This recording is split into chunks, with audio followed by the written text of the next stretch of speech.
Bonjour à toutes et à tous, bienvenue. L'information à la mi-journée, c'est tout de suite dans ce nouveau journal de la rédaction. On débute avec un nouveau partenariat entre entreprises et établissements scolaires. Ils sont de plus en plus nombreux et l'exercice est simple, proposer un meilleur aperçu du monde professionnel pour les jeunes avant même de rentrer dans la vie active. Alors à l'approche de l'été, l'heure était donc à l'immersion pour certains et c'est le cas des BTS de Notre-Dame-de-Roc à la Roche-sur-Yon, Notre-Dame-du-Roc, plongés dans le monde de l'hôtellerie avec Grégoire de Châtillon. Donc on mangera tous ensemble à 11h30. Ces étudiants en BTS sont de futurs managers dans l'hôtellerie ou la restauration.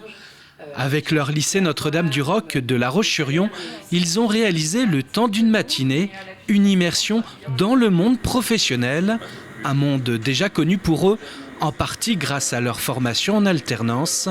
Mais ce qui compte ici, avec cette immersion, c'est de leur ouvrir l'esprit afin qu'ils puissent découvrir d'autres façons de faire. Je travaille au restaurant La Chaboterie, une étoile Michelin. Il y a beaucoup de différences entre le gastronomie et là le bistrot, le menu bistrot et le restaurant qui fonctionne assez rapidement pour de la clientèle qui n'a pas forcément le temps de manger. Vous avez la chambre standard. Cuisine, réception, chambre, une immersion au bistroquet et son hôtel de la gare avec ses 24 chambres. J'ai envie d'apprendre dans d'autres domaines que la cuisine. Mes collègues sont en train d'apprendre à refaire une chambre pendant qu'un client n'est pas là. Donc c'est ces choses-là que j'avais envie d'apprendre. Toute nouvelle expérience est donc bonne à prendre pour ces étudiants. Je veux leur dire qu'aujourd'hui, la richesse pour un futur manager, pour un futur responsable, c'est d'aller voir ce qui se passe ailleurs. Et on a la chance que Madame Baudouin, à l'hôtel de la Gare, a accepté de nous accueillir pour aller voir tous les pôles et voir la complexité, la diversité, que ce soit pour faire un lit, pour que ce soit en cuisine, au service, à la réception. On voit l'ensemble des activités d'un manager, d'un chef d'entreprise et on veut les préparer à la responsabilité.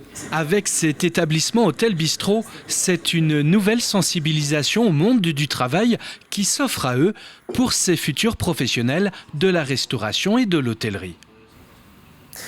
En santé à présent, l'organisation estivale des centres hospitaliers de Vendée est désormais connue. Cet été, 20% des lits vont être fermés contre 15% habituellement. Le but est bien sûr de permettre aux professionnels de santé de prendre quelques jours de congé. Face à cette situation, la direction rappelle que le passage aux urgences devra se faire en dernier recours. D'abord, la proximité. Essayer de joindre un médecin en proximité. Voilà. Si vraiment on n'a pas de réponse de ce niveau-là, il faut appeler le 116 117 ou le 15 pour pouvoir avoir une réponse. Et là, on aura immédiatement un conseil médical qui, en fonction de ce que les personnes vont dire, j'ai ceci, j'ai cela, on va leur dire, écoutez, là, vous allez aux urgences ou vous attendez, on vous donne un rendez-vous pour demain, ou en tout cas on va donner les conseils appropriés en fonction donc des besoins qui seront exprimés par la personne qui appelle. Plus de peur que de mal arrive de Lyon. Hier, peu après 1h du matin, une alerte incendie a retenti à Planète Artifice, site classé Céveso haute pyrotechnie. L'alerte a entraîné la venue de plusieurs casernes, mais finalement il s'agissait simplement d'un déclenchement intempestif. L'alerte est donc entièrement levée aujourd'hui. Les casernes de pompiers, parlons-en. Les casernes vendéennes organisaient des week-ends de premières portes ouvertes pour ce week-end dernier. L'occasion d'aller à la rencontre des volontaires engagés dans les secours et la lutte contre les incendies. Pour les pompiers, c'est un moyen de renouer le contact avec le public, mais aussi de rappeler que les pompiers recrutent. Récit de cette journée, il est signé Alix Lanos dans la caserne du Poiret-sur-Vie. Ici au Poiret, 40 pompiers volontaires, dont 8 femmes, font preuve de dévouement. Grâce à ce temps d'échange, les soldats du feu renouent avec le public. Le fait de plus avoir ce contact, notamment lors de la distribution des calendriers qui a été un petit peu perturbée avec le Covid cause confinement, nous fait du bien de revoir la population et fait du bien aussi à la population de nous voir, de nous sentir présents, de discuter, ça fait du bien au moral aussi bien des troupes que des concitoyens dont on a en charge leur sécurité. Pas de chance pour Liam, tous les camions sont partis au moment de sa visite. Mais à l'issue de sa découverte, ce jeune de 11 ans souhaite ardemment rejoindre les pompiers. Moi, maintenant, oui, je veux plus faire pompier. Après avoir parlé avec eux, du coup, Ça me renforce. Cette opération, c'est aussi un moment fort pour attirer de nouveaux volontaires partout sur le département. Des personnes qui travaillent en 2-8 ou de nuit ayant de la disponibilité en journée, c'est des profils qu'on recherche pour pouvoir renforcer l'effectif la journée notamment. Un jour, vous serez peut-être donc à la caserne pour protéger les 14 000 personnes du secteur. L'an dernier, le centre du Poiret est intervenu à 600 reprises. Et quelques mots de sport avec ces images de la remise des prix des championnats de France seniors de tennis de table, âgés respectivement de 17 et 18 ans. C'est la francilienne Pritika Pavad et le Montpelliérain Alexis Lebrun qui repartent avec les titres.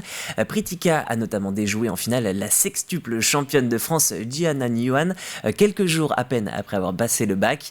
Alexis, lui, a battu le double tenant du titre et triple champion de France, Simon Gauzy. C'est incroyable, c'est extraordinaire, j'ai pas les mots, c'est quelque chose d'énorme, c'est vraiment, j'en reviens pas. C'était long, c'était dur, j'ai été inscrit dans les 3 tableaux, donc en double on a perdu en quart de finale, on était les tenants du titre avec Esteban Dor, j'ai un peu raté le match, puis en double mixte avec Camille Lutz on est allé au bout, donc super content, c'était énorme, et là en simple aussi je vais au bout, donc ça faisait beaucoup de matchs avec beaucoup d'intensité et beaucoup d'émotions. Et ouais, une fin la plus belle possible. Toujours en sport, à noter ce coup double pour la formation Vendée lors des championnats de France de cyclisme à Cholet. Présent au départ de 2 épreuves, les coureurs vendéens se sont imposés à 2 reprises. Mathéo Vercher sur route et Antoine Devanne sur contre-la-montre. Et chez les pros, à noter la victoire d'Anthony Turgis, le titre de vice-champion de France pour la formation Direct Énergie sur cyclisme sur route. Et puis avant de se quitter, un mot de météo. Les prévisions pour cet après-midi, regardez, il fera 20 degrés sur les côtes, 19 par endroit. Et puis à noter que dans les terres, vous pourrez avoir jusqu'à 21 degrés, notamment du côté de Fontenay-le-Comte et la Châtaigneraie. Du côté des Herbiers aussi, 21 degrés, ce qui vous laisse quand même une belle journée avec du soleil et quelques nuages au programme. Voilà pour votre point info à la mi-journée. Je vous remercie de l'avoir suivi. On se retrouve dès 18h pour un point sur l'actualité en direct.